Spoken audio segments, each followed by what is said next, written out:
Alors, deuxième conseil aujourd'hui en 3 points également.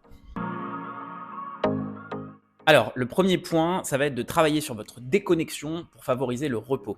Quand je parle de déconnexion, je parle notamment de déconnexion digitale, donc évidemment des ordinateurs, du téléphone professionnel, mais aussi personnel. En fait, ce qui se passe quand on fait un burn-out, c'est que souvent on dort assez mal.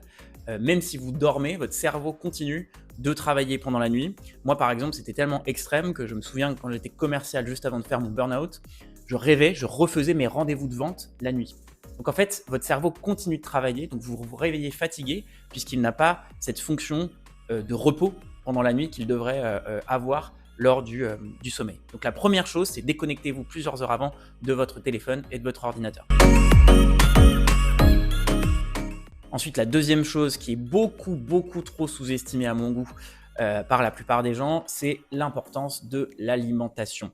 Les dégâts sont physiologiques aussi, ils sont hormonaux également. Il y a plein de choses qui se passent dans votre corps quand vous êtes en burn-out. Donc évidemment, ce que vous mettez à l'intérieur a une importance capitale. Donc alimentation, hydratation, faites super attention, mangez équilibré, de préférence cuisine méditerranéenne, et c'est un des meilleurs moyens de récupérer au niveau du corps.